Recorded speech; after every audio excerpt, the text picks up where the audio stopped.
Dan kita akan membaca surat Yusuf, surat yang ke-12, ayat 41 sampai 45. Ayat 41 sampai 45. Mari kita masuk ke screen untuk membaca ayat-ayat tersebut.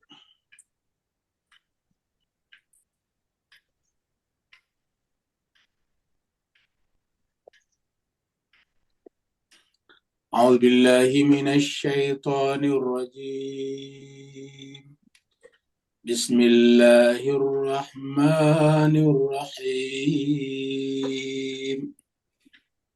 أعوذ بالله من الشيطان الرجيم بسم الله الرحمن الرحيم يا صاحبي السجن أما أحدكما فيسقي ربه خمرا يا صاحبي السجن أما أحدكما فيسقي ربه خمرا وأما الآخر فيصلب فتأكل الطير من رأسه وأما الآخر فيصلب فتأكل الطير من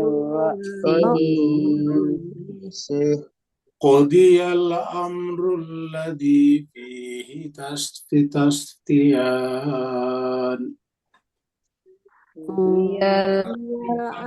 الأمر الذي فيه تستفتيان وقال للذي ظن أنه ناج منهما اذكرني عند ربك قال للذي ظن أنه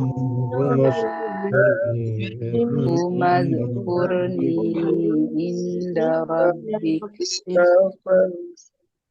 فأنساه الشيطان ذكر ربه فلبث في السجن بضع سنين فأنساه الشيطان ذكر ربه فلبث في السجن بضع سنين وقال الملك إني أرى 7 بقرات سمان قال الملك إني أرى 7 بقرات سمان يأكلهن 7 عجاف و7 سنبلات خضر كن سبع إجاف وسبع سنبلات سبع إجاف و7 سنبلات خضر وأخرى يابسات وسبع سنبلات خضر وأخرى يابسات يا أيها الملأ أفتوني في رؤياي يا أيها الملأ أفتوني في رؤياي إن كنتم للرؤيا تعبرون إن كنتم للرؤيا تعبرون قالوا أضغاث أحلام أضغاث أحلام وما نحن بتأويل الأحلام بعالمين وما نحن بتأويل بتأويل الأحلام الأحلام بعالمين فقال الذي نجا منهما وادكر بعد أمة وقال الذي الذي نجا نجا منهما منهما وادكر وادكر بعد أمة أنا أنبئكم بتأويله فأرسلون أنا أنبئكم بتأويله فأرسلون صدق الله العلي العظيم صدق صدق الله الله العلي العلي العظيم اللهم صل وسلم وسلم وزد وبارك على رسول الله وآله الأطهار على رسول رسول الله وآله الله الأطهار اللهم اللهم صل على محمد وآل محمد اللهم صل على اللهم صل على محمد اللهم صل على محمد وعجل فرجا.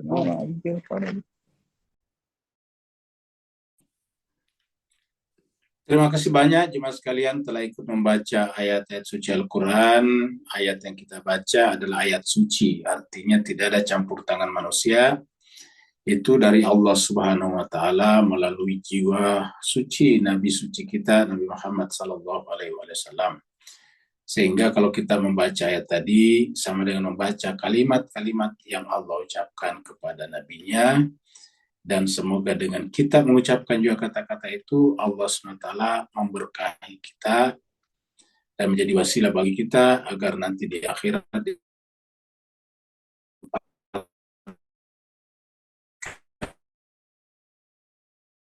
sebagai salah nabi dan walinya.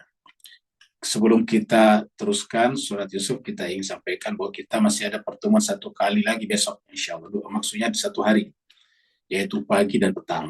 Jadi besok pagi adalah pagi terakhir bulan suci Ramadan, dan petang sorenya adalah petang terakhir Ramadan. Jadi kita masih berjumpa dua kali lagi atau satu hari, pagi dan petang.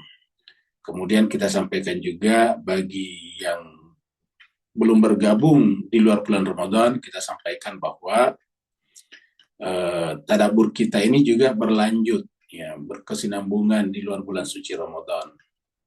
Kalau di luar bulan suci Ramadan, kita pertemuannya hanya 3 kali sepekan, yaitu hari Senin malam, hari Rabu malam, dan hari Jumat malam. Semuanya waktunya sama, yaitu jam 19.30 atau jam 7.30 waktu Indonesia bagian Barat, waktu Jakarta. Atau waktu 8.30 jam waktu Malaysia, Singapura, dan Indonesia bagian tengah, atau 9.30 waktu Indonesia bagian timur. Nanti kapan kita mulainya, biasanya kita tunggu pengumuman saja, kita tunggu maklumat saja di grup kita. Jadi yang belum terdaftar di grup WA Tadabbur, minta tuliskan nomor handphonenya, nomor WA-nya, WhatsApp-nya di chatroom. Di chat di sana tuliskan, nanti kemudian dimasukkan di grup Tadabbur supaya jangan ketinggalan pengumuman-pengumuman. Karena nanti di sana pengumumannya kita sampaikan kapan kita mulai Tadabbur lagi. Biasanya kita libur sekitar 3 pekan, ya. Setelah Ramadan baru kita mulai lagi. Karena kita beri kesempatan kepada saudara-saudara kita yang ingin melakukan silaturahim. Saudara-saudara kita di Malaysia dan Singapura itu waktu lebarannya lebih lama. Mereka saling mengunjungi satu sama lain. Kalau kita di Indonesia mungkin hanya 10 hari, tapi kalau di Malaysia, Singapura biasanya mereka lebih lama lagi. Kita menghormati mereka supaya kita nanti mulai setelah semuanya selesai. Mari kita teruskan surat Yusuf, surat yang ke-12. Yusuf 12, turunnya surat ini di Mekah, maka disebutlah dengan surat Makkiyah. Jumlah ayatnya adalah 123 ayat, dan tadi kita telah baca sampai ayat 45 ya. Berarti insya Allah besok kita akan sampai ayat 55 ya, 55 ayat, berarti tidak sampai pertengahannya. Kita review dari ayat yang ke 45 ya. 40 ya, kita review dari 40 yang tadi pagi kita baca.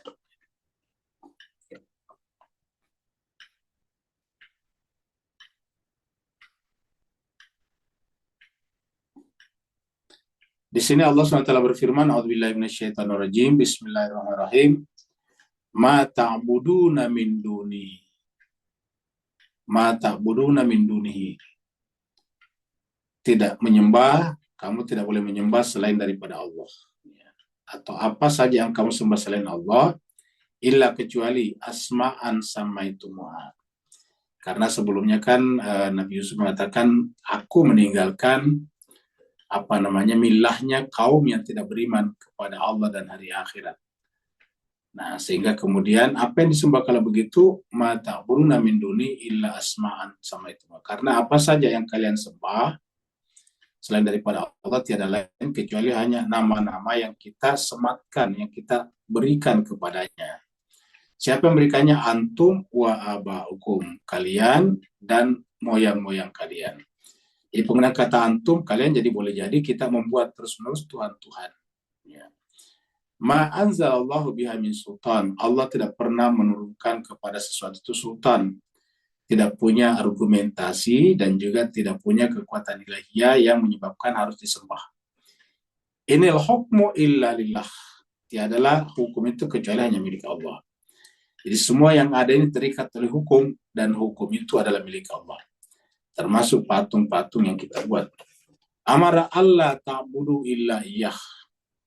Allah SWT merintahkan untuk tidak menyembah apapun selain daripada Dia, selain daripada Allah. Jadi itulah inti daripada ajaran Millah Ibrahim. Dzalika dinul qayyim, itulah agama yang lurus, walakinna aktsara nasi la ya'lamun.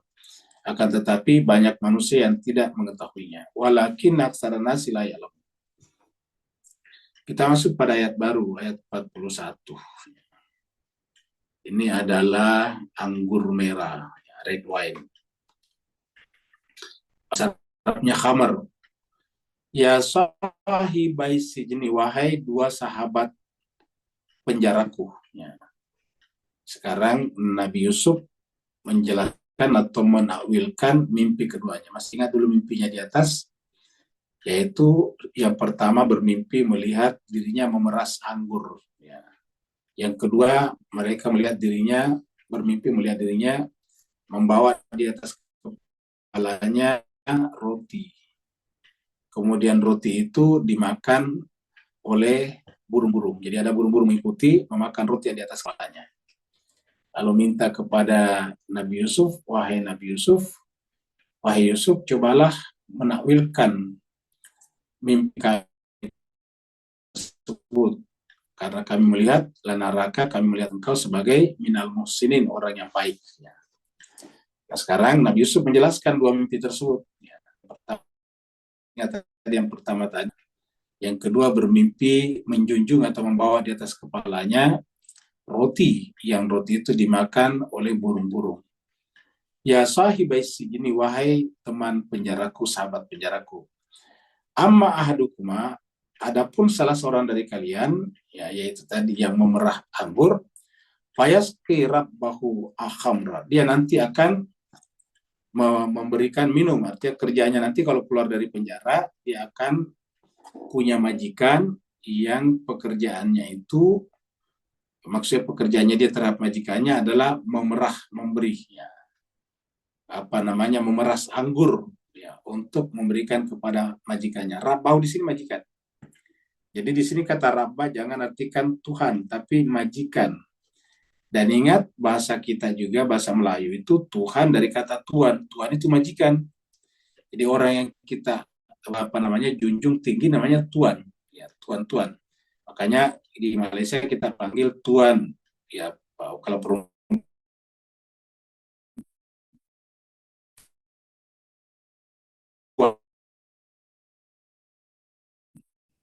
ya, Tuhan jadi tuan, seperti gaharu jadi garu, baharu jadi baru, kan begitu hak-hak biasa bisa dihilangkan. Jadi pembaruan ataukah pembaharuan sama saja. Ya. Gaharu dengan kayu garu sama saja. Ya. Nah, jadi itu yang terjadi. Nah, sekarang ini Rabba itu bahasa Arab. Artinya aslinya Rabba itu adalah tuan, majikan. Maka kita lihat di sini, kata Rabba di sini jangan katakan tuannya, karena tuan itu tidak mungkin minum khamar. Ya, ini kan khamar. Ya. Ingat, ini ada kata khamar di sini. Khamar itu ya minuman keras. Ya. Nah, dia katakan, Nabi Yesus mengatakan, salah satu di antara kalian nanti kalau keluar dari penjara akan bekerja pada seorang majikan, pada seorang tuan yang kerjanya adalah memerah atau memeras anggur untuk diubah jadi khamar, untuk diberikan kepada majikannya. Itu yang pertama. Wa amal akhar, jadi kita lihat yang pertama ini tidak jauh daripada mimpi aslinya. Mimpi aslinya tadi kan adalah saya bermimpi, kata dia, memeras anggur. Itu memeras anggur saja. Jadi kata memeras anggur. Cuma dia nggak tahu apa maksudnya memeras anggur. Nah, Nabi Yusuf mengatakan, kamu nanti kalau keluar dari penjara akan bekerja pada seorang majikan. Pekerjaan kamu adalah memeras anggur untuk diberikan kepada majikanmu. Wa amal akharu, tetapi yang lain, adapun yang lain, ya yang lain maksudnya tadi ingat, yang satunya adalah menjunjung atau membawa roti di atas kepalanya, lalu kemudian burung-burungnya memakannya. Jadi disebut dengan amal akhir ya itu. Nah, adapun yang satu atau yang lainnya, fayus labu, maka dia akan disalib. Ini yang mengerikan ini, karena dikatakan yang disalib itu akan disalib. Ya. Fata pulu tairu min rasi. Lalu kemudian burung-burung, ini burung tair, tak pula akan memakan apanya, rasi, kepalanya. Ini agak-agak mengerikan ya. Jadi nanti adalah satunya adalah akan dimakan burung kepalanya. Jadi dia akan disalib dulu, ya, setelah disalib, kemudian burung-burung datang memakan kepalanya. Kalau orang disalib itu kan sampai mati. Makanya pernah kita sampaikan, disalib itu adalah disebut dengan azabun alim, hukuman yang pedih. Karena disalib dalam keadaan berdarah, kesakitan, tidak ada yang bantu, tidak ada yang nolongin, tidak diberi makan, tidak diberi minum, sampai mati di sana. Nah, begitulah di sini. Nanti disalib sampai kemudian burung-burung memakan kepalanya. Itu maksudnya di sini burung bangkai. Nah, ini juga sebetulnya rada mirip juga. Coba kita lihat. Dia tadi bermimpi menjunjung. Ya. Menjunjung itu kan Bapak suka lihat. Kalau menjunjung roti pasti ada alatnya, ada nampannya. Ada alat, otomatis kalau kita menjunjung, alatnya dipegang. Coba dipegang alatnya. Itu bentuk tubuh kita akan menjadi seperti salib. Ya, itu kan tangan naik kiri kanan menjadi seperti salib. Ya. Pada saat kita memegang nampan ataukah tampi atau nampan di atas kepala kita, di situ kan ada rotinya. Nah, pasti kita pegang, kalau tidak dipegang jatuh. Ya. Nah, itu bentuk tubuh kita seperti salib. Nah, jadi kita lihat tidak jauh dari situ. Kemudian ada burung yang makan roti itu. Nah, kenapa roti jemaah sekalian? Karena isi kepala kita itu, otak kita itu kan mirip roti. Ya. Ingat ya, namanya isi kepala kita itu mirip roti. Ya. Mirip mirip kue, ya, kue roti. Ataukah kue bolu, itu mirip seperti itulah otak manusia. Nah, burung-burung datang memakannya. Ini kan agak mengerikan ya. Nah, jadi itulah takwilnya. Nabi Yusuf mengatakan faqudiyal amru. Jadi apa yang kamu perkarakan itu telah diputuskan. Maksudnya itu dari Allah. Jadi takwil itu adalah dari Allah. Karena ada kata-kata qudiyal amru ladzi fihi tastaftiyan. Ya, itulah takwil dari perkara yang kamu minta kepadaku untuk diberikan pendapat. Tastaftiyan secara bahasa yang kamu minta fatwa. Ini dari kata fatwa ini. Tastaftiyan, kalian berdua minta pendapatku tentangnya. Ya. Jadi sudah jelas yang pertama tadi, jadi pekerja tukang peras anggur dirubah jadi khamar untuk majikannya. Yang kedua, dia akan disalib, ya, dia akan dibunuh, dan nanti kepalanya akan dimakan oleh burung-burung pemakan bangkai. Ya. Nah, jadi ini adalah yang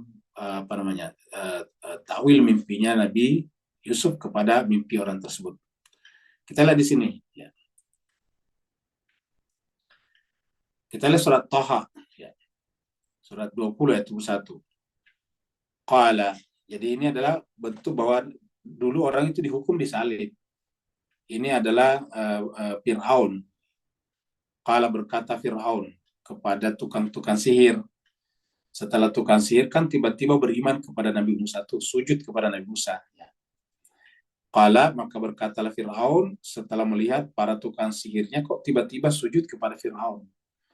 Maka berkatalah Fir'aun kepada tukang sihir, amantum. Ini dua A di sini.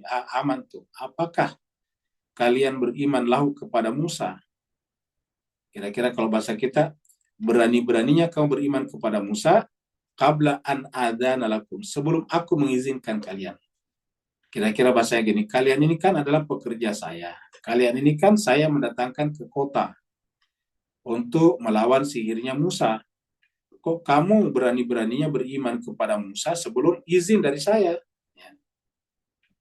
Qabla an adzana lakum, sebelum aku mengizinkan kalian. Innau, sesungguhnya perbuatan kalian ini, yaitu beriman kepada Musa, lakabirukum, ini adalah apa namanya? Ini adalah merupakan tipu daya besar kalian.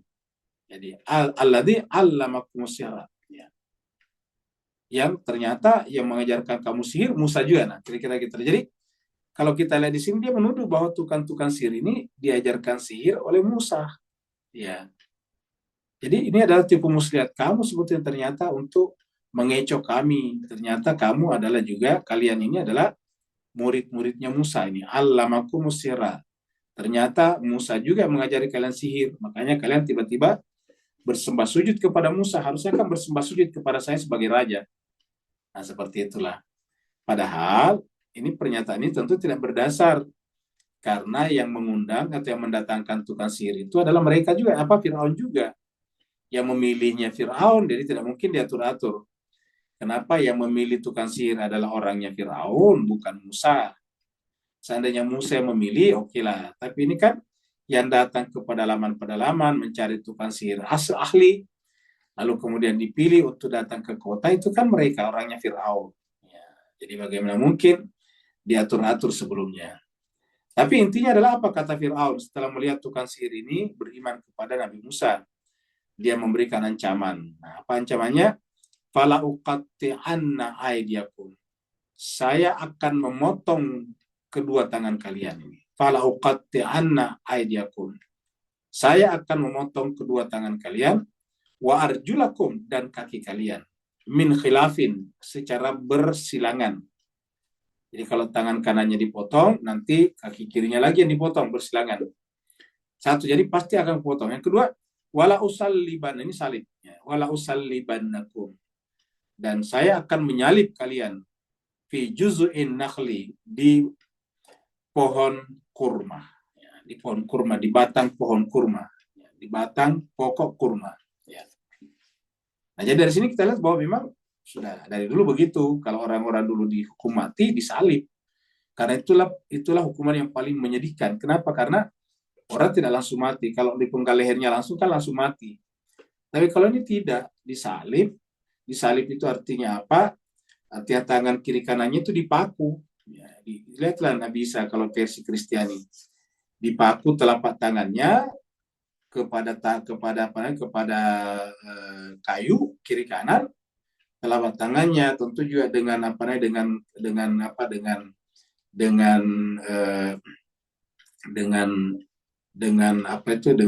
ujung tangannya, hastanya, kalau kita sebut hastanya disalib, dipaku. Bayangkan itu kalau tangan dipaku dalam keadaan kita hidup-hidup, sakitnya luar biasa.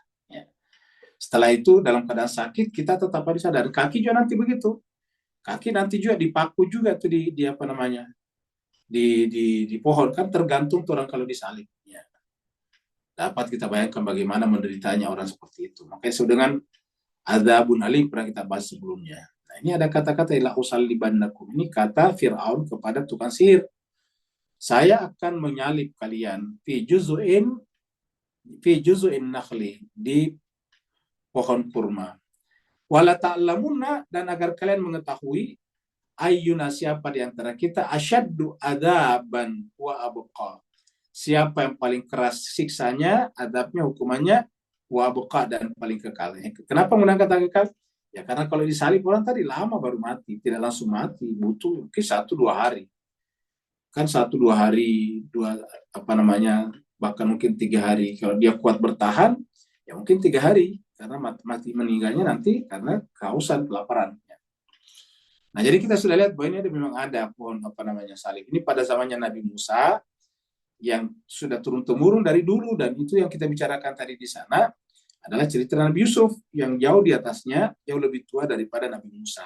Ya. Jadi kita lihat di situ. Jadi ada pada saat itu diberlakukan hukuman seperti itu. Ya. Kita lihat lagi, ya hari kita dulu lihat hadis berikut ini. Ya. Ini khamar, ya apa yang buat jadi khamar ini versi Nabi, versi hadis Nabi Abu Daud nomor 3191. Ya. Jadi ini adalah dari An-Nu'man, ya, dari Nu'man bin Bashir. Ya, jadi Nu'man bin Bashir. Qala berkata, qala Rasulullah sallallahu alaihi wasallam, Rasulullah katanya bersabda, inna minal ainabi khamra. Sesungguhnya, kita terjemahkan di sini, sesungguhnya khamar itu dari ainab, dari anggur.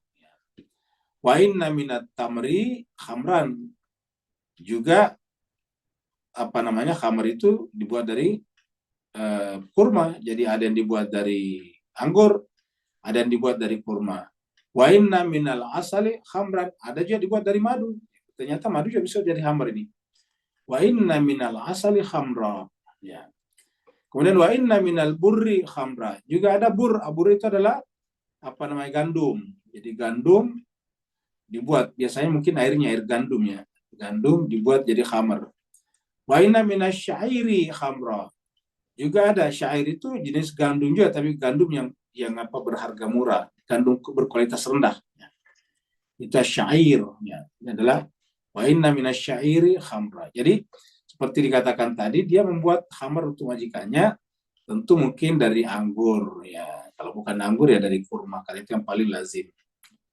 Madu ini juga baru jarang kita dengar ada madu, tapi berdasarkan di sini madu bisa dirubah jadi khamar.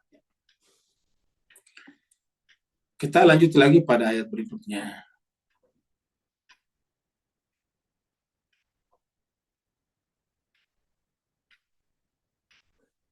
Wa qala lilladzina zanna annahu najin. Dan berkatalah Nabi Yusuf kepada orang yang zanna, yang tadi dianggap atau dikatakan akan hidup. Ya, tadi kan mati, tadi disalib kan, pasti mati.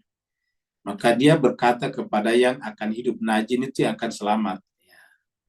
Jadi Nabi Yusuf berkata kepada orang yang disangka tadi akan hidup. Ya, artinya hanya menjadi pekerja memeras anggur bagi majikannya, memeras khamar bagi majikannya. Min huma, dari salah satu dari keduanya. Ya. Dia berkata, kenapa dia tidak berkata kepada yang satu? Karena yang satu kan akan mati, akan meninggal. Jadi pesan ini hanya disampaikan kepada yang akan selamat. Apa kata Nabi Yusuf kepadanya? Ulkurni inda rabbika. Kalau nanti kamu keluar, ya sebutlah atau ingatkanlah majikanmu ini, Rabbi. Rabbika itu adalah Tuanmu. Makanya kata Rabb itu biasa saja sih sebetulnya, bukan istilah khusus untuk Allah saja, tapi Tuhan apapun juga. Ya. Jadi ulkurni inda rabbika, sebutlah nama saya di sisi Tuanmu nanti kalau kamu sudah keluar. Ya. Jadi kalau kamu keluar, sebutlah bahwa ada ini Yusuf. Kenapa Yusuf meminta seperti itu? Karena kita tahu bahwa Yusuf ini teraniaya, terzalimi, dia tidak melakukan kesalahan, masuk ke dalam penjara. Ya, jadi dia meminta. Jadi artinya apa? Tetap ada ikhtiar. Ikhtiarnya Nabi Yusuf ya meminta kepada salah seorang dari mereka tadi untuk menyebut depan majikannya. Siapa tahu majikannya orang berpengaruh, orang yang bisa memperbaiki keadaan. Kalau istilah sekarangnya bisa melakukan peninjauan ulang. Ya. Karena dengan adanya orang keluar ini, selamat ini, istilah hukumnya ad novum. ada bukti baru bahwa ternyata Yusuf itu bukan orang jahat seperti yang kita bayangkan. Jadi katakan udhkurni, sebutlah ataukah bicarakanlah aku di sekitar majikanmu. Tapi apa yang terjadi? Fa'ansahu syaitan. Syaitan membuatnya lupa ini. Artinya apa? Ayat ini mengatakan kepada kita, lupa itu termasuk ya, bagian daripada syaitan. Nah, jelas kenapa kira-kira kita sudah sampaikan bahwa syaitan itu sebetulnya faktor eksternal. Karena manusia itu secara internal, secara esoterik, secara jiwa itu kan dari Allah. Kan tidak mungkin sifat lupa dari Allah. Benar nggak? Karena fitrah kita ini kan punya jiwa kita fitrah Allah allati fataran nas 'alaiha. Allah menciptakan kita dengan fitrahnya. Jadi fitrah Allah yang ada pada jiwa kita dan tidak mungkin pelupa, kan masa Allah fitrahnya pelupa ya. Nah, kalau misalnya kita pelupa dari mana? Kira-kira gitulah. Dari mana? Pasti faktor eksternal, namanya syaitan. Apa itu syaitan di sini? Bisa bermakna syaitan itu adalah kolaboratornya iblis, bisa juga syaitan bermakna orang lain di sekitar kita. Ingat, syaitan itu minal jinnati wan nas. Apa itu di sekitar kita? Misalnya kita punya pekerjaan rumah, tapi karena kita diajak nongkrong sama teman-teman kita, akhirnya lupa, kan begitu. Nah, jadi sebetulnya bagi kita teman kita syaitan. Ingat, teman kita bukan syaitan, bagi kita syaitan. Kenapa? Kita terpengaruh dengan dia sehingga kemudian kita lupa pekerjaan utama kita, yaitu syaitan. Karena syaitan itu kan mempengaruhi. Nah, itu adalah faktor luar namanya syaitan itu. Satu. Yang kedua, bermakna juga bahwa lupa itu benar-benar bukan dari kita, dari luar, dari syaitan. Nah, ketika lupa itu dari syaitan, apa yang terjadi? Bagaimana Bapak Ibu pendapatnya? Kalau Nabi Muhammad itu lupa. Coba deh menggunakan ayat ini untuk menjelaskan pendapat sebagian orang bahwa Nabi Muhammad biasa lupa. Dan ini benar-benar ada di hadis-hadis yang mengatakan Nabi Muhammad lupa. Pernah salat lupa rakaatnya, bayangkan. Kalau misalnya Nabi Muhammad lupa berdasarkan ayat ini, kan berarti yang membuat lupa siapa? Syaitan. Ini kan ayat ini.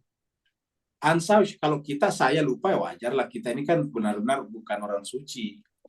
Kita ini juga orang kotor, makanya kita belajar agama supaya kita bisa mengurangi tingkat noda dan kotoran kita. Ya, kita punya role modelnya harus orang bersih. Masa role modelnya orang kotor juga percuma. Nah, dengan demikian kita punya role model para nabi, rasul dan maksumi, namanya orang-orang yang terjaga. Nah, pertanyaannya sekarang coba kita ingat lagi. Kalau Nabi Muhammad lupa berdasarkan ayat ini, lupa rakaat salatnya, lupa ini dan itu. Pokoknya baca hadis-hadis, Nabi sering lupa juga. Nah, kan berarti Nabi juga sering dikuasai syaitan, benar nggak? Kalau berdasarkan ayat ini. Karena dikatakan, fansau syaitan yang buat lupa. Ya. Berarti Nabi Muhammad masih dikuasai syaitan. Nah, pertanyaan, kalau Nabi Muhammad biasa dikuasai syaitan, apa jaminan kalau ajarannya itu murni benar-benar baik, bukan ada campur tangan syaitan di dalamnya? Bagaimana kita pastikan bahwa ajaran Nabi Muhammad itu tidak ada campuran syaitan? Ya. Terutama dalam menyampaikan Al-Quran. Kalau Nabi Muhammad biasa dipengaruhi syaitan, biasa lupa, apa jaminannya bahwa Al-Quran yang sampai kepada kita itu tidak ada yang terlupakan? Ya. Terlupakan itu bisa bermakna kurang, bisa bermakna ditambahi, yang bukan dari Allah, kan namanya lupa. Ya. Nah, dan ini terjadi di masyarakat kita. Jadi artinya apa? Figur Nabi dirusak oleh beberapa orang yang membuat hadis. Karena berdasarkan Al-Quran tidak mungkin. Ya, tidak mungkin. Ingat, yang lupa di sini bukan Nabi Yusuf. Ya. Kalau kita baca Al-Quran, tidak pernah ada Nabi yang lupa. Ya. Yang lupa itu siapa? Yang lupa tadi adalah teman penjaranya Nabi Yusuf tadi. Ingat, yang lupa adalah teman penjaranya Nabi Yusuf. Ya. Bukan Nabi Yusuf yang lupa. Kalau Nabi Yusuf saya tidak pernah lupa, sementara Nabi Muhammad lupa, pantaskah Nabi Muhammad menjadi Sayyidul Anbiya wal Mursalin? Kita ulangi lagi penalarannya. Kalau seorang Nabi Yusuf ya, saja tidak pernah lupa, sedangkan Nabi Muhammad itu biasa lupa, maka pantaskah Nabi Muhammad disebut sebagai Sayyidul Anbiya wal Mursalin, penghulunya para Nabi dan Rasul? Apa dasar kita memberikan gelar penghulunya Nabi dan Rasul kepada Nabi Muhammad, sementara Nabi Yusuf lebih bagus? Ya. Apa dasarnya? Ya. Nah, jadi satu-satunya jalan supaya kita tidak bingung, yaitu bahwa itu hadis-hadis itu pasti tidak benar. Masa Nabi Muhammad lupa? Ya. Masa Nabi Muhammad kena sihir segala? Masa Nabi Muhammad dikuasai setan? Karena dikuasai setan nama ini. Jadi tidak mungkin. Jadi oleh sebab itulah, ini harus kita sampaikan bahwa ternyata lupa itu dari setan. Fa'ansau syaitan. Ya. Makanya lupa itu bisa mendatangkan azab. Mendatangkan azab. Dan kalau ini benar, maka otomatis daging kambing yang di kolong, Mbak, itu kompor sama yang dia. Ibu, matikan dulu anunya, Bu. Ya. Nah, jadi kita lihat. Jadi kita sampaikan bahwasanya kalau misalnya lupa, apa jaminannya yang disampaikan Nabi kepada kita itu tidak lupa.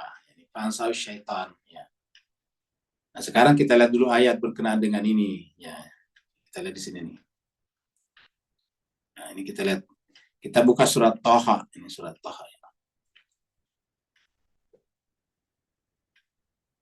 Mana tadi nih? Ya, ayat berapa tadi? Ya, ayatnya 42 berarti sebelahnya sini. Surat Al-Baqarah ya. Kita baca surat Al-Baqarah. Surat 2 Al-Baqarah 286 ini terkenal ini ayat ya, karena biasa kita baca kalau yasinan atau wiridan. La yukallifullahu nafsan illa wus'aha. Allah tidak membebankan kepada jiwa melainkan sesuai dengan kesanggupannya. Laha ma kasabat. Ya.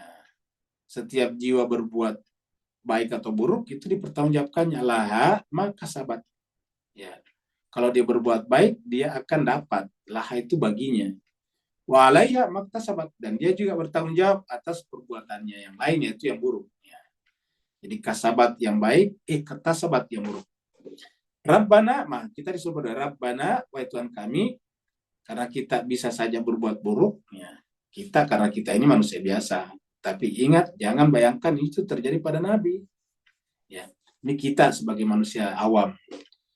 Rabbana, wahai Tuhan kami, la tu'akhidna, janganlah engkau menghukum kami, jika nasia itu lupa. Ya. Naknya kami. Nasia itu lupa, ya. Jadi nasina, karena ada dhamir nahnu di belakangnya, ya-nya menjadi sukun di sini. Aslinya itu nasia. Ya. Sama kalau misalnya kita katakan Anda lupa, nasita. Aku lupa, nasitu. Kamu perempuan lupa, nasitu, nasiti. Ya. Kalian lupa, nasitu. Ini nasina. Jadi ya Allah, wahai Tuhan kami, janganlah engkau menghukum kami jika kami lupa. Nah kan artinya kalau kita lupa bisa mengundang hukum. Ya, berdasarkan ayat ini. Artinya berdasarkan ayat ini kalau kita lupa biasa dapat hukum. Ya. Nah, berarti kan Nabi Muhammad terancam hukum kalau dia lupa. Ya. Rabbana la tu'akhidna in nasina. Kalau Nabi Muhammad saya terancam hukum karena biasa lupa, bahkan yang dilupakan tidak tanggung-tanggung salatnya, bayangkan. Salatnya Nabi lupa. Ini sudah berapa rakaat tadi? Ya. Sampai berdasarkan riwayat itu Nabi sudah keluar masjid baru sampaikan, ya Rasulullah, apakah ada wahyu yang turun? Apa tentang apa? Bahwa tentang salat itu cuma sekian rakaat. Memang kenapa tadi? Ya, tadi Rasulullah salat zuhurnya tidak cukup rakaat. Nah, bayangkan umatnya lebih baik ingatannya daripada nabinya. Kan apa tadi ini? Tapi ini benar-benar ada. Ya, ada di dalam hadis-hadis kita. Nah, pertanyaan, bagaimana kita mendapatkan suplai rohani bening dari Nabi kalau dia sendiri pelupa, dia sendiri tidak bening? Kan kita bisa mendapatkan di hilir, kalau di hulu itu bening. Ya, kita di hulu ini kita bisa mendapatkan air bening, kalau di hilir ini kita bisa mendapatkan air bening, kalau di hulunya juga bening. Tapi bagaimana kalau di hulunya sudah keruh? Ya. Bagaimana bisa sampai di bawah bening? Nah, nabinya sendiri sudah keruh sebagai sumber. Nah, ini jemaah sekalian berbahagia. Apakah kita berbicara tentang kelompok ini? Bukan. Ini berbicara bagaimana Al-Quran ditegakkan. Al-Quran itu adalah kitab suci yang hanya diturunkan kepada manusia yang berjiwa suci. Artinya tidak ada lupa di dalamnya. Al-Quran itu menyelamatkan atau menjelaskan tentang nabinya. Tidak mungkin Nabi lupa. Yang lupa tadi adalah orang penjara lain, sahabat penjaranya Yusuf, yang akan bekerja menjadi tukang peras anggur untuk bikin khamar buat majikannya.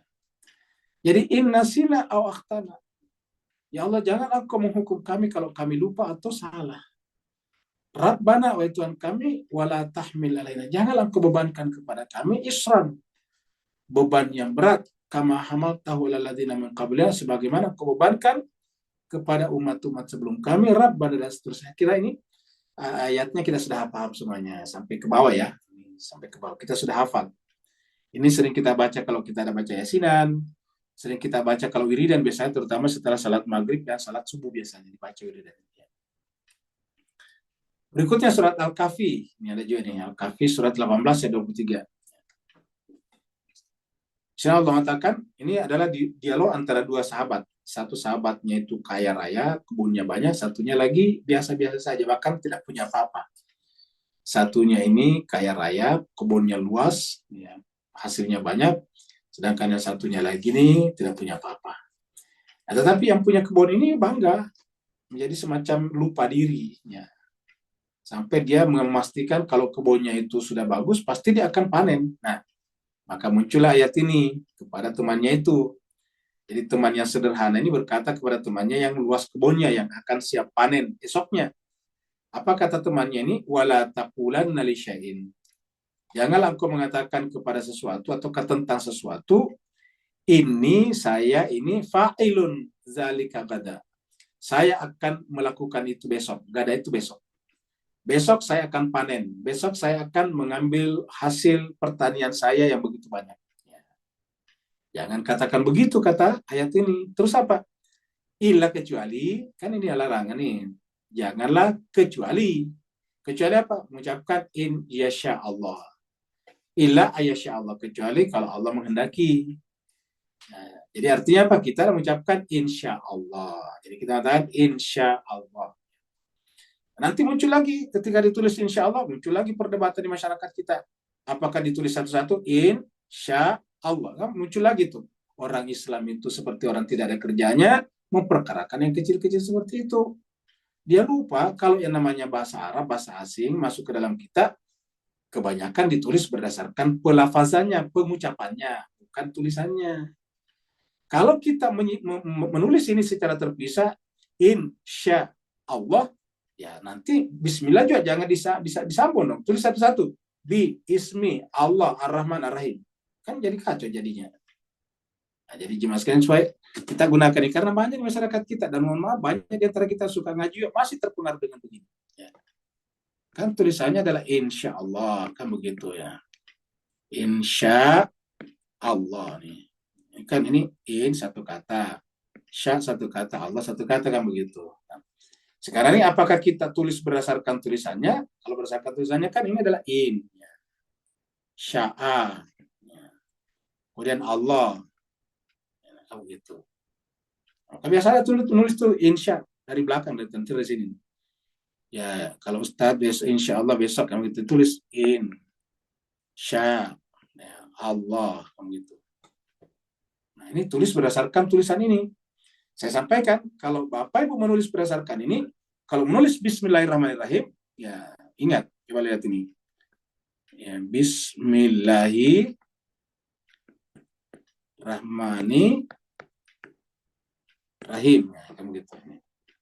Ini Bismillah, ini kan bisa nih, Bismi, Allah, Ar-Rahman, Ar-Rahim. Nah, ini adalah Bismi, kita tulis ini. Bismi, ini Bismi. Allah, Ar-Rahman, Ar-Rahim. Nah, nanti tulis begini juga Pak Bu, ya, supaya adil ya. Jadi nanti tulis begini. Ya. Bismi, Allah, Ar-Rahman, Ar-Rahman, Ar-Rahim. Nah, coba, kan jadi panjang jadinya. Ya. Jadi ini yang udah perkara nggak habis waktu di sini. Harusnya kita mencerdaskan pikiran kita, masuk ke dalam jiwa kita. Diperkarakan dulu yang diperkarakan apakah istri boleh mengikutkan nama suaminya. Kalau enggak katanya kalau diikutkan namanya haram, kamu gitu. Habis itu meredup muncul lagi yang gini-gini. Ya.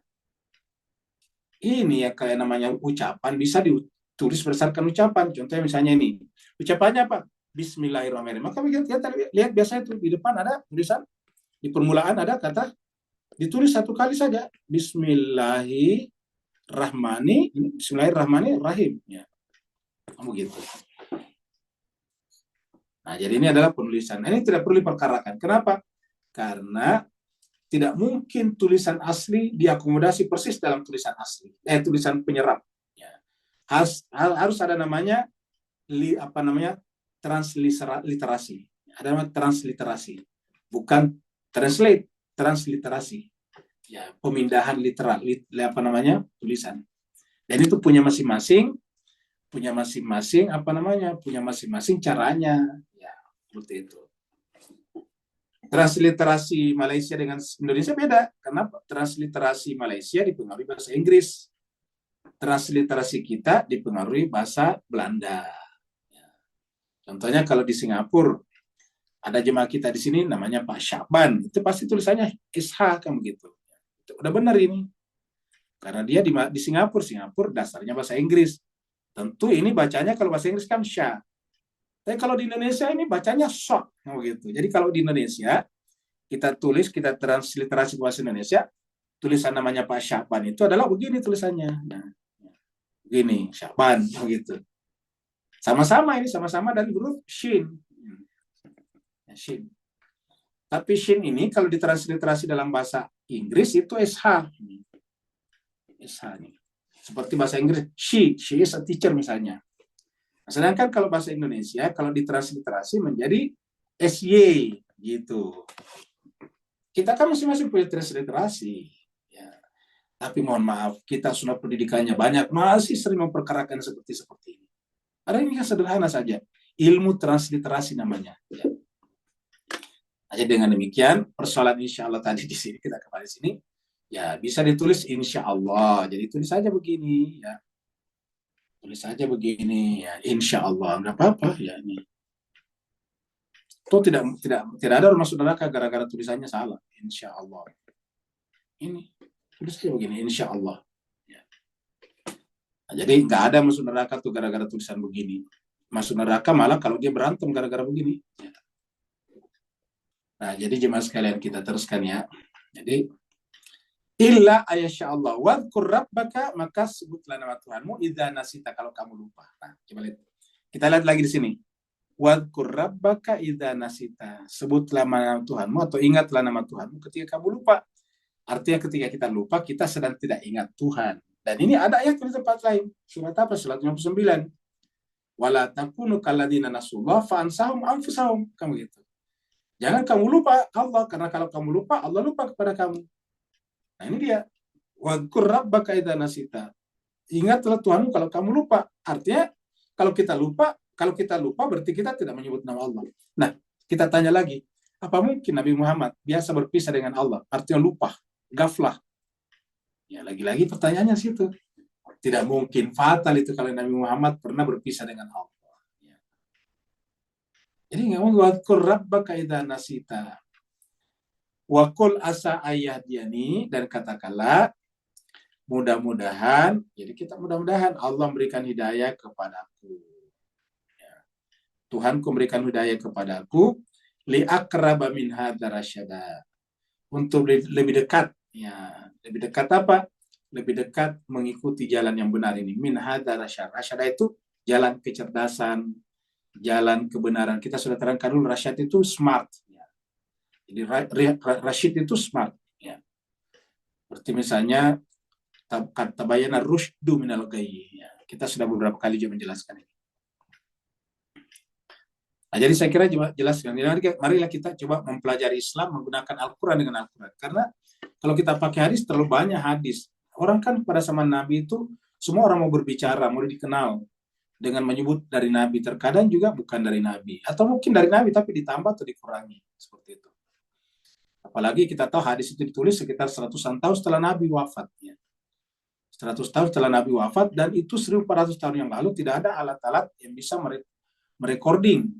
Sekarang kejadian di Indonesia tahun 65 G30 itu G30S, ya itu kan belum 100 tahun, tapi simpan siur siapa sih sebetulnya pelaku utamanya sampai sekarang nggak jelas. Sampai sekarang siapa pelaku utamanya itu G30S. Sampai sekarang si masyhur, masing-masing punya versinya. Padahal kan kejadiannya sudah di abad modern, sudah ada film, sudah ada rekaman, tulisan sudah bagus. Ya. Tetapi masih saya terjadi apalagi pada zaman Nabi, 100 tahun setelah Nabi wafat baru ditulis. Maka oleh sebab itulah, kita punya kriteria-kriteria kesahihan hadis, tetapi apapun kriteria itu, kriteria tertinggi adalah tidak boleh bertentangan dengan Al-Quran. Ya. Kita bisa menggunakan kriteria versi Bukhari, versi Muslim, dengan syarat-syarat hadis itu seperti ini. Perawinya harus misalnya terpercaya, harus misalnya tidak boleh syaz, tidak boleh ada cacatnya. Ya, dan dia harus misalnya hafalannya bagus, banyaklah. Tetapi apapun itu, kriteria tertinggi adalah harus sejalan dengan Al-Quran, karena Al-Quran adalah merupakan parameter kebenaran paling tinggi. Ya.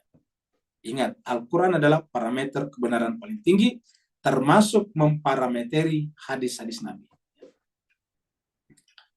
Nah, kita teruskan.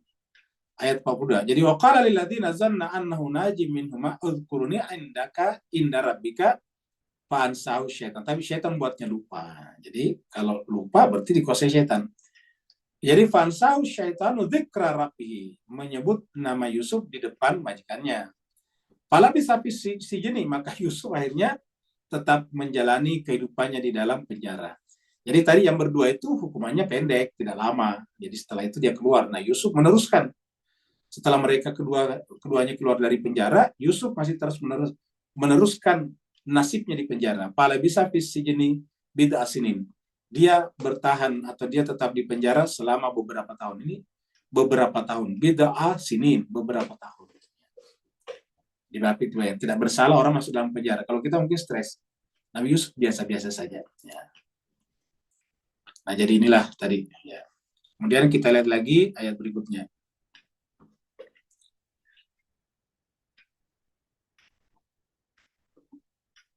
Waqala al-maliku, dan tiba-tiba raja berkata. Jadi ceritanya sudah yang dua tadi pemuda dalam penjara bersama Yusuf itu sudah keluar.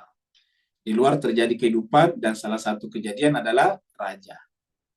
Ya, waqala al-maliku, tiba-tiba raja berkata, inni ara sab'a baqaratin. Nah, sangat mungkin majikannya tadi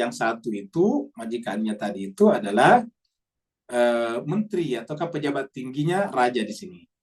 Jadi pejabat tingginya raja. Sehingga nanti akan sampai berita ini kepada raja, ya, bahwa ada di penjara orang yang ahli tentang takwil mimpi. Nah, waqala al-maliku, berkatalah raja, ini tentu berkata kepada menteri-menterinya, kepada pejabat-pejabatnya. Saya melihat sab'a baqaratin. Sab'a baqaratin. Saya melihat 7 ekor sapi betina. Ingat surat Al-Baqarah, Al-Baqarah itu sapi, ya. Ini sab'a baqaratin. Saya melihat 7 sapi betina. Ya.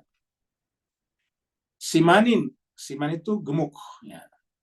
Ya'kuluhunna yang memakan sab'u ijafun, artinya bahwa 7 sapi betina ini dimakan oleh, ya, jadi 7 sapi betina yang gemuk dimakan oleh sab'un ijafun, 7 sapi kurus. Ya, maksudnya di sini 7 sapi kurus. Ya. Ijaf itu kurus. Jadi ada 7 sapi betina yang gemuk dimakan oleh 7 sapi kurus. Ya.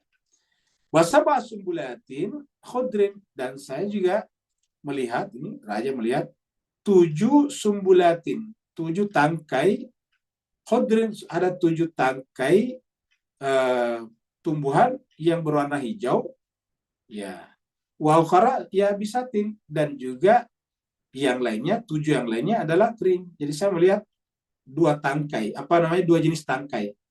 Tangkai pertama adalah hijau, tangkai berikutnya adalah kering, masing-masing 7 tangkai. Ya. Katakanlah tangkainya ini tangka gandum. Saya melihat 7 gandum yang kering dan hijau, masing-masing 7. Ya. Nah, sekarang raja berkata kepada para pemukanya, kepada menterinya ini. Raja berkata kepada al-mala, menterinya pasti pejabat. Nah, bisa dipastikan bahwa salah satu mala ini adalah majikannya tadi, anak muda yang dipenjara tadi. Ya. Berkatalah Al-Malik ini, ya ayyuhal mala, wahai para pemuka, wahai para menteri, aftuni, berikanlah pendapatmu kepadaku. Ya, fi ru'yaya, dalam kaitannya dengan mimpi saya itu. In kuntum, jika kalian liru'ya taburun, kalau kalian bisa menakbirkan mimpi. Maksudnya kalau di antara kalian ada yang bisa menakbirkan mimpi, coba sampaikan kepada saya takbir mimpi kalian. Ya. Takbir mimpi saya dari kalian. Ya, jadi aftuni fi ru'yaya in kuntum liru'ya taburun. Jadi raja ini bagus juga. Raja ini adalah demokratis. Pendapat masalah mimpinya pun ditanyakan kepada pejabat-pejabatnya. Coba di antara kalian ada nggak tahu takbir mimpi? Nah, tentu saja singkat cerita, salah satu dari malak nantinya nih, nah mengingat anak muda tadi. Nah, kita lihat dulu ayatnya di sini. Surat Al-Fat, ya.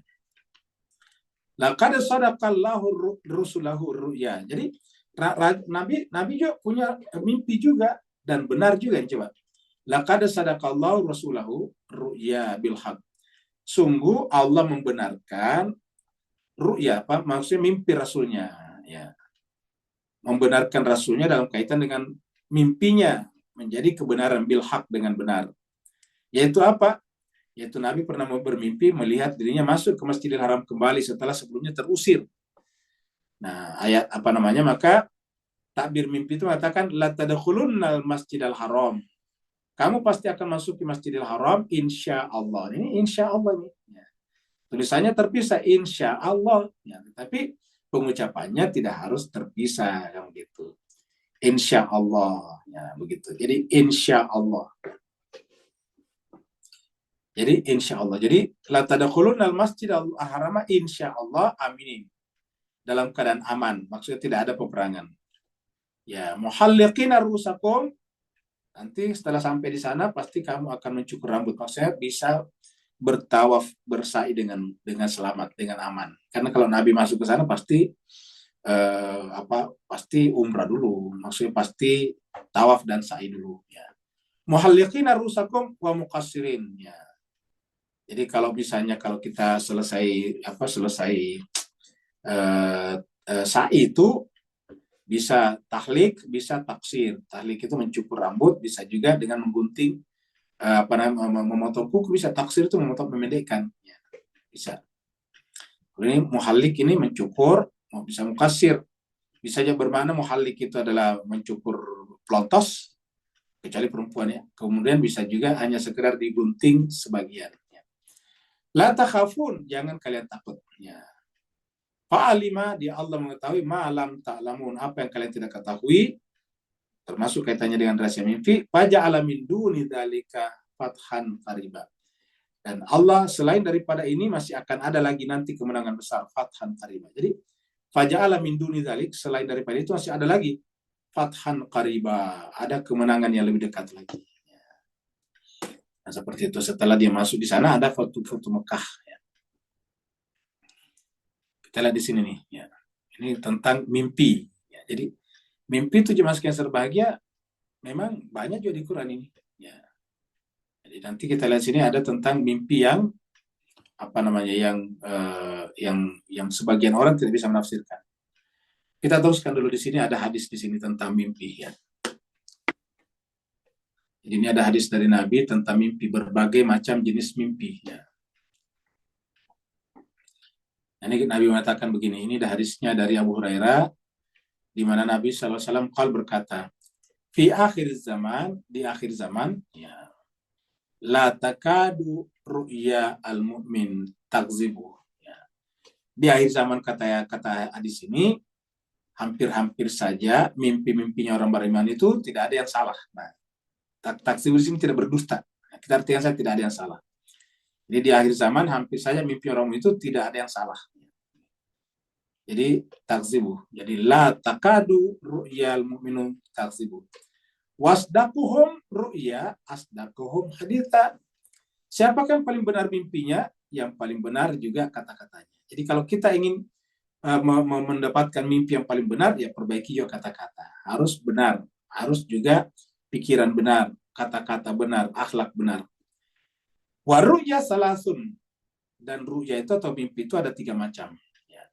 1, al-hasanatu, mimpi yang baik. Mimpi yang baik itu apa? Busyra minallahi, adalah merupakan kabar gembira dari Allah. Kalau mimpinya indah, baik, itu kabar gembira dari Allah. Wa ru'ya yuhadditsur rajulu biha nafsah. Ada juga mimpi, ini mimpi yang menjelaskan tentang hakikat jiwa kita. Misalnya jiwa kita lagi stres. Nah, mimpi kita biasanya menakutkan. Itu ini kata-kata ini. Ar-ru'ya yuhadditsur rajulu biha nafsah. Ada juga mimpi yang menjelaskan tentang keadaan jiwa seseorang. Ar-rajulu kita artikan seseorang. Jadi kalau misalnya Bapak Ibu biasanya tertekan, biasanya mimpinya itu menakut-nakutkan.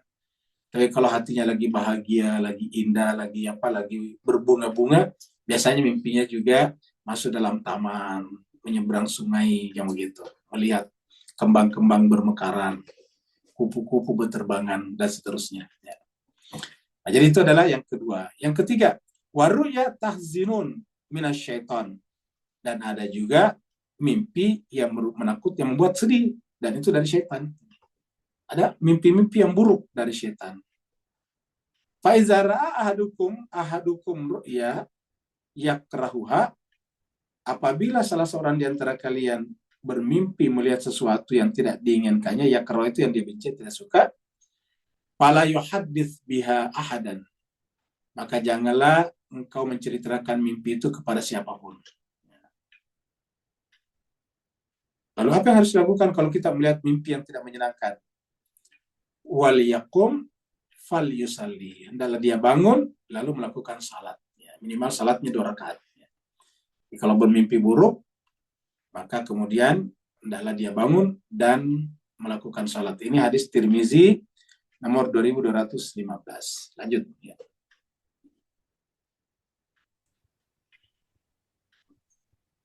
Jadi ada orang bermimpi itu agak tersenyum-senyum, ada juga bersedih, tergantung mimpinya.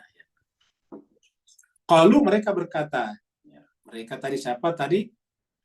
Ya itu tadi Al-Mala, ingat tadi kan raja meminta pendapatnya Al-Mala. Ya. Mereka berkata, adghatu ahlamin. Ya. Mereka berkata itu mimpi kacau, artinya tidak ada maknanya, kira-kira gitulah. Jadi sebagian yang tidak tahu mimpi mengatakan itu mah mimpinya hanya sekedar bunga-bunga tidur. Bahkan disebutkan di sini adghat itu adalah kacau. Mimpi yang tidak bermakna, mimpi yang kacau saja. Masa ada sapi sapi gemuk dimakan oleh sapi kurus, kayak begitu. Terus ada 7 buah 7 buah ranting kering dan kemudian yang hijau. Ini kan kacau, mereka tidak bisa mengartikan. Dan rata-rata orang tidak mengerti hakikat seperti itu, bukan hanya mimpi, tapi kehidupannya begitu. Maka tadi mimpi itu mirip dengan kehidupan. Bagi orang yang hidupnya ini tidak memiliki hakikat-hakikat, tidak memiliki pengetahuan yang mendalam, itu cenderung melihat hidup ini cuma kacau balau. Ya.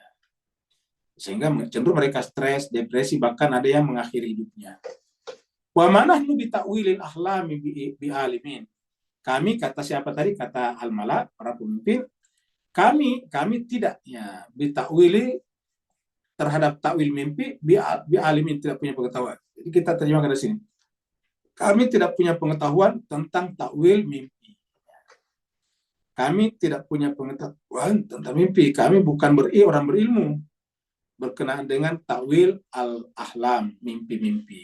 Nah, kata-kata ahlam di sini kita lihat di sini tadi. Nih, bal qalu, mereka berkata, ini surat 21 surat Anbiya. Bal qalu, mereka berkata, adghatu ahlamin. Itu adalah mimpi-mimpi yang campur aduk ini, algam. Balik, ya maksudnya di sini. Ketika ini kan ayat pertamanya ini kan berbicara tentang Al-Quran.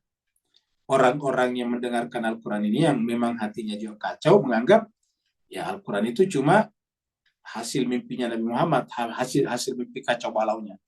Itu Muhammad itu selalu bermimpi, mimpinya kacau. Itu yang disebut dengan apa Al-Quran, kira-kira gitulah. Jadi mereka mengatakan Al-Quran itu adalah adghatu ahlamin. Itu adalah mimpi-mimpi yang buruk. Baliftarahu. Dia katakan yang disampaikan itu adalah dikarang-karang oleh Nabi Muhammad. Ya. Dia mimpi dulu, Setelah dia memimpi, dia ucapkan mimpinya dalam bentuk mengada-adakan. Bal huwa syairun, kalau kedengaran yaitu karena Nabi Muhammad sedang bersyair. Syair itu syair. Al-Quran itu cuma syair yang dibuat oleh Nabi Muhammad yang terinspirasi oleh mimpinya yang kacau. Falyatina bi ayatin kama ursilal awwalun. Kata mereka, datangkanlah kepada kami ayat-ayat mujizat seperti Nabi Musa mujizatnya membelah lautan. Kama ursilal awwalun, sebagaimana rasul-rasul yang diutus sebelumnya. Nabi Isa misalnya dengan tangannya bisa menyembuhkan orang berpenyakit kusta dan orang buta. Coba tunjukkan mujizat seperti itu. Nah, tetapi jemaah sekalian, intinya adalah mereka menyebut Al-Quran itu hanyalah merupakan mimpi-mimpi buruk. Jadi artinya memang ada orang berpendapat seperti itu. Bahkan ini dituduhkan kepada Nabi Muhammad kita. Ya. Jadi itu namanya mimpi buruk, ya. Kata mereka.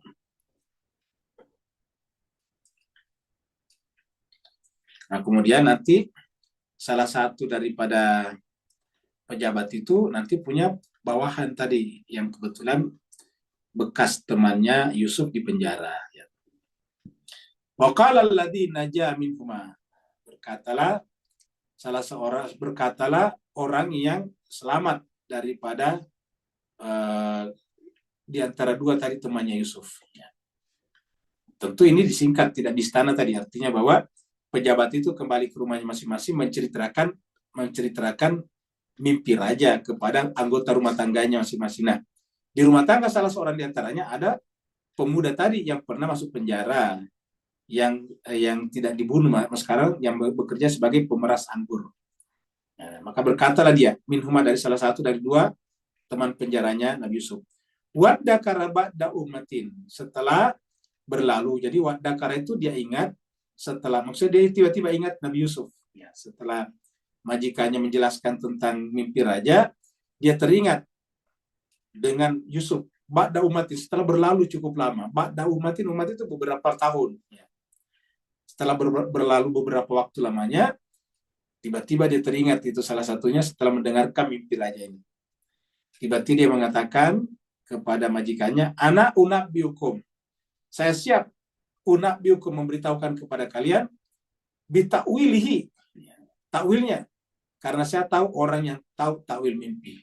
Farsilun, maka utuslah aku kepadanya. Farsiluni, utuslah aku kepadanya. Maksudnya fasilitasilah saya untuk datang ke penjara itu, untuk menjumpai orang tersebut. Ya, karena saya tahu. Ya. Nah, tapi intinya di sini juga sekalian, kata dakara di sini adalah diartikan di sini ingat. Ya. Di tempat lain diartikan mudah. Nah, coba kita lihat di sini. Karena Al-Quran nanti itu ada kata-kata mudakir. Nah, coba kita lihat di sini. Dari kata itu kita ketemu dengan kata-kata mudakir ini. Ya. Surat Al-Qamar, surat 54, 17. Walaqad yassarnal Qur'ana lidzikr. Sungguh kami memudahkan Al-Quran itu. Ya. Sungguh yassarna, kami memudahkan Al-Quran itu lidzikr, untuk menjadi pelajaran. Fahal, maka adakah min di antara muddakir. Fahal min muddakir, maka adakah di antara kalian yang mau menjadi muddakir. Ya. Ini sini artikan orang memikirkan. Nah, jadi artinya kita kombinasikan. Muddakir itu artinya memahami, mengingat isinya dan memahami maknanya, muddakir. Jadi Al-Quran itu mudah sebetulnya. Al-Quran kata yassarnal Qur'ana lidzikr. Al-Quran itu gampang dipelajari. Tinggal adakah di antara kalian yang mau benar-benar mempelajarinya secara mendalam. Kita artikan saja mempelajari secara mendalam, muddakir. Dan ini dalam surat Al-Qamar muncul beberapa kali nih. Beberapa ke bawah itu ketemu lagi nih. Ya, nanti ketemu lagi nih. Ayat 22 nanti ketemu di sini lagi nih. Walaqad yassarnal Qur'ana lidzikri fahal muddakir, muncul beberapa kali dalam surat Al-Qamar. Nah, jadi itu intinya muddakir. Kita teruskan lagi. Ada nih hadis lagi satu. Nabi juga biasa menakwilkan mimpi. Nabi Muhammad SAW menakwilkan mimpi. Ini hadis yang kita ambil dari Ibnu Majah nomor 3912. Ya. Sini dari hadisnya Abu Hurairah mengatakan, qala Rasulullah sallallahu alaihi wasallam, Ra'aitu fi yadi, saya melihat di tanganku. Ra'aitu itu saya melihat fi yadi di tanganku. Siwarain, ada 2 gelang. Ya, min dhahabin, dan terbuat dari emas. Fanafaktuhuma, lalu aku meniupnya. Jadi emas ditiup. Fanafaktuhuma, aku meniup keduanya. Fa'awwal tuhuma, maka aku menakwilkan ini. Kata-kata takwil itu dari kata awal ini. Fa'awwal. Takwil itu asal katanya awal. Fa'awwal tuhuma. Jadi kalau mentawilkan itu fa'awwal tuhuma. Aku menakwilkan keduanya. Aku takwilkan keduanya. Ya, hada ini al-kadzabaini, yaitu bahwa 2 gelang ini yang aku tiup, karena gelang harusnya kan tidak ditiup, disyukuri. Ya. Tapi saya menakwilkan bahwa 2 gelang ini adalah berkaitan dengan al-kadzabain, 2 orang pendusta, yaitu 2 orang munafik, yaitu Musailama al-Kadzab. Makanya disebut dengan Musailama al-Kadzab. Ya. Musailama al-Kadzab dan Al-Ansi al-Kadzab. Jadi Musailama dan Ansi, Al-Ansi. Ya. Nah, jadi artinya apa? 2 gelang tetapi ditiup. Ya, maka menunjukkan bahwa sesuatu yang tidak diinginkan. Ya, kelihatannya gelang, kelihatannya emas, ini emas sahab, tapi tidak diinginkan. Ya, orang mukmin itu kan diinginkan, tetapi kok dia harusnya pergi. Kenapa? Karena hanya lahiriahnya saja yang mengaku beriman. Namanya munafik itu kan begitu. Lahiriahnya, zohirnya beriman, tetapi batinnya ingkar. Nah, seperti inilah. Jadi saya kira seperti inilah cara menakwilkan mimpi. Saya kira itulah pembahasan kita pada kesempatan kali ini. Tentang kelanjutannya nanti, bagaimana nanti kita bicarakan lagi. Ya. Jadi nanti setelah setelah pertemuan besok pagi, kita akan bicarakan tentang apa makna daripada mimpi-mimpi raja tersebut yang melihat 7 sapi gemuk dimakan oleh 7 sapi kurus, dan ada 7 batang ranting, yang 1 hijau, yang satunya lagi kering. Terima kasih banyak. Walafuminkum, yang mau bertanya dipersilakan. Waalaikumsalam. Waalaikumsalam warahmatullahi wabarakatuh. Silakan Pak Nur. Assalamualaikum Muhammad wa alihi wa sahbihi. Dalam konteks manusia yang tak maksum, level-level mendapat kelebihan ni pun ada dalam masyarakat. Bagaimana mereka ada kemampuan dalam menafsirkan atau menakwilkan mimpi tadi, tapi mereka bukan derajat insan kamil yang disucikan tadi, Ustaz. Barakallahu fi afwan. Baik, terima kasih banyak Pak Nur. Bagaimana kita kalau ada di antara kita, bahkan diri kita juga bisa menakwilkan, sementara kita atau orang itu bukanlah insan kamil, bukanlah maksumin. Ya, jawabannya adalah pendapatnya bisa benar bisa salah. Jadi dengan demikian tidak bisa menjadikan mimpinya sebagai dasar hukum. Tidak bisa dipegang. Tapi bisa dijadikan sebagai pertimbangan untuk berbuat. Ingat. Bisa dijadikan pertimbangan untuk berbuat, tapi tidak bisa dijadikan dasar hukum. Ya. Jadi tidak bisa dijadikan sebagai patokan utama, karena hanya sebagai pertimbangan saja. Tidak bersifat mutlak. Kenapa? Karena setiap kita-kita yang tidak maksum ini selalu kondisinya relatif. Relatif artinya itu bisa benar, bisa salah. Bisa hak, bisa batil. Ya, tapi kalau kita melihat mimpi, jangan sampai mengantarkan kita untuk berbuat buruk. Contohnya misalnya, ada orang bermimpi sesuatu, lalu kemudian dia berbuat buruk, misalnya melakukan tindakan pembunuhan. Ini tidak boleh. Ya. Misalnya dia melihat di mimpinya ada orang itu menikamnya dari belakang. Wah, maka dia berpikir, sebelum dia nikam saya harus nikam duluan, kan begitu. Nah, ini tidak boleh seperti itu. Karena mimpi itu tidak boleh membawa kita kepada perbuatan jahat, ke perbuatan buruk. Ya, makanya misalnya kita melihat ada mimpi, kita melihat orang itu menikam kita dari belakang. Ya, kita memahami itu sebagai takwilnya itu adalah kita harus berhati-hati saja dengan orang seperti itu, karena mungkin saja dia seperti tadi munafik mengingat kata-kata menikam dari belakang seperti itu. Jadi kita berhati-hati. Apa hati-hatinya? Kita jangan gampang mengucapkan hal-hal yang buruk kepada orang seperti itu. Dan memang kalau hal buruk tidak boleh kita bicara kepada orang tadi. Ingat tadi, mimpi yang buruk pun jangan dibicarakan. Apalagi yang kita ketahui buruk. Misalnya kita ketahui tentang yang buruk kepada orang lain. Jangan kita bicarakan, karena itu namanya ghibah. Seperti itu. Jadi intinya adalah, mimpi bagi kita orang yang tidak maksum, bisa jadi pertimbangan berbuat, tapi tidak boleh menjadi dasar pertimbangan hukum, dan tidak boleh disifati atau dihukumi sebagai harus seperti itu. Ada lagi? Afwan Ustaz, Ya. kalau tentang satu mimpi yang merasa very clear seolah-olah bukan mimpi tentang Imam Mahdi alaihissalam, apakah kita berdiam, bertanya atau minta pandangan Ustaz? Barakallahu fi afwan. Baik, terima kasih banyak. Jadi kalau kita bermimpi misalnya melihat orang-orang suci, nabi, rasul atau imam zaman misalnya, maka itu 1/40 dari kenabian. Artinya bahwa itu adalah kemungkinan besarnya benar. Karena di dalam hadis dikatakan tidak mungkin wajah-wajah mereka disamarkan oleh setan atau iblis.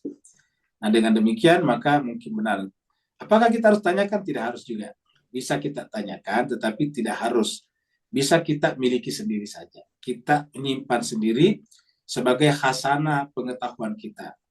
Ya, sebagai kita mengetahui, karena nanti kalau kita ceritakan, apalagi kita ini kan bukan maksumin, jiwa kita belum siap. Terkadang nanti orang memuji kita, ini nanti kita tidak kuat dipuji-puji. Ingat mas sekalian, kita ini tidak seperti Nabi, kita ini tidak kuat dipuji. Kalau kita dipuji cenderung, kata orang, panjang leher kita, membusung dada kita, seperti itu. Sehingga kemudian kita cenderung lupa daratan. Apalagi nanti tiba-tiba datang orang-orang juga minta kepada kita didoakan. Nah, ini menjadi problem lagi. Orang-orang bawa air semuanya. Nah, ini kan menjadi masalah. Oleh sebab itulah hal-hal yang seperti ini lebih kita simpan untuk diri kita saja. Kalau kita ceritakan kepada orang dekat kita, istri kita atau siapa, tapi tidak perlu keluar karena nanti orang-orang arif, orang-orang yang berilmu, bahkan kalau dia mendapatkan hal-hal yang luar biasa nggak pernah diceritakan karena takut nanti akan menimbulkan semacam kultus dari orang-orang yang menyebabkan dia terganggu kehidupan pribadinya. Ya, misalnya doanya diijabah, nggak perlu diceritakan, nanti orang-orang minta didoakan lagi, akhirnya nanti ujung-ujungnya menjadi tukang baca doa saja, kan begitu. Ingat, Nabi datang itu bukan untuk menjadi tukang baca doa. Nabi datang itu untuk menyelamatkan manusia dari azab api neraka. Menyelamatkan manusia dari kehidupan dunia yang penuh dengan gelombang-gelombang tsunami ini. Nah, seperti itu. Jadi, Nabi datang, dalam Al-Quran dikatakan, Azizun alaihi ma'anitum, harisun alaikum bil mu'minin raufur rahim. Bukan datang untuk menjadi tukang baca doa. Ingat, Nabi tidak itu. Doa itu kewajiban kita masing-masing. Uda'u ila sabila rabbika. Itu yang dilakukan Nabi. Uda'u ila sabila rabbika bil hikmah. Adapun doa, lakukan masing-masing. Uda'uni, masing-masing ini kita disuruh. Uda'uni fastajib lakum. Berdoalah kepada aku, pasti akan kuijabah. Dan kata-kata Tuhan pasti kuijabah tidak bergantung kepada Nabi atau ke orang suci. Siapa saja berdoa, maka saya akan ijabah, kata Nabi. Maka berdoa itu sebaiknya bisa kita lakukan masing-masing, terutama ketika kita sholat, ketika kita qunut, ketika kita selesai sholat, dan sebagainya. Ada lagi?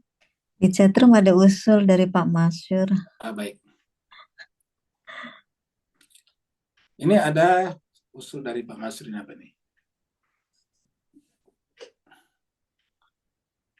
Nah, ini kata Pak Masyur ini, tapi ini untuk yang lain ya, usul dari Pak Masyur. Jadi tergantung daripada hadirin, hadirat, tergantung daripada tuan, puan, bapak, ibu semuanya. Ini katanya Pak Masyur ini, usul di belakang nama ditulis asal daerah atau negara. Misalnya tadi Pak Nur dalam kurung Singapura, gitu, supaya bisa saling kenal mengenal. Supaya ini kan keragaman kita khasanah, ya, kita khasanah. Karena silaturahim itu semakin indah kalau kita berbeda-beda. Ingat, kita merasa bersaudara, kita dari Sulawesi bersaudara dengan dari Jawa bersaudara dengan dari Singapura bersaudara dengan, itu kan indah sekali. Ingat, persaudaraan itu menjadi indah di dalam pluralitas. Makanya tidak ada agama yang menghargai pluralitas kecuali Islam. Makanya cuma sekalian, kalau kita merasa beriman Islam, tapi masih ada kebanggaan daerah kita atau kebanggaan darah kita, nah itu menunjukkan iman kita belum betul. Ingat, iman kita belum betul. Kenapa? Karena dalam pandangan Islam kita itu, ya biarlah Allah yang mengetahui darah kita, biarlah Allah yang mengetahui pengetahuan kita, biarlah Allah yang mengetahui asal-usul kita, biarlah Allah yang mengetahui profesionalitas kita. Kita dalam interaksi itu supaya silaturahimnya lancar, itu tidak perlu ada tidak perlu ada pangkat, status dan sebagainya. Tapi daerah bagus juga ini supaya kita bisa saling mengenal. Oh, ini dari Taiping. Taiping itu di mana? Oh, ternyata searching di Google, ternyata di Malaysia, Perak sana. Ada lagi dari Selangor. Oh, Selangor di mana? Ternyata di dekat Kuala Lumpur misalnya gitu. Nah, ada lagi Papua. Oh, ternyata Pak Nir ini adalah dari Papua. Orang searching Papua, ternyata lebih jauh Papua daripada ke Singapura. Ingat, Jakarta ke Singapura cuma 1 jam lebih, tapi Jakarta ke Papua itu 5 jam perjalanan non-stop. Luar biasa, jauh sekali. Ya. Dari sini ke Singapura, ke Malaysia tempatnya Pak Haji Ahmad itu adalah cuma 2 jam 15 menit. Tapi dari sini ke Papua tempatnya Pak Nir itu 5 jam, luar biasa. 5 jam non-stop. Kalau dia transit di Makassar atau di mana, itu lebih lama lagi, bisa 7 jam. Gitu. Terima kasih banyak Pak Ansur. Ya nanti Terima kasih, silakan. Tas. Ya, sama-sama. Silakan yang lain kalau. Nanti kalau sudah dikenal dihapus, Tas. Ya, kata itu betul. Nah, jadi nanti kalau sudah dikenal bisa tapi bagus juga supaya kita memang mengenal ya.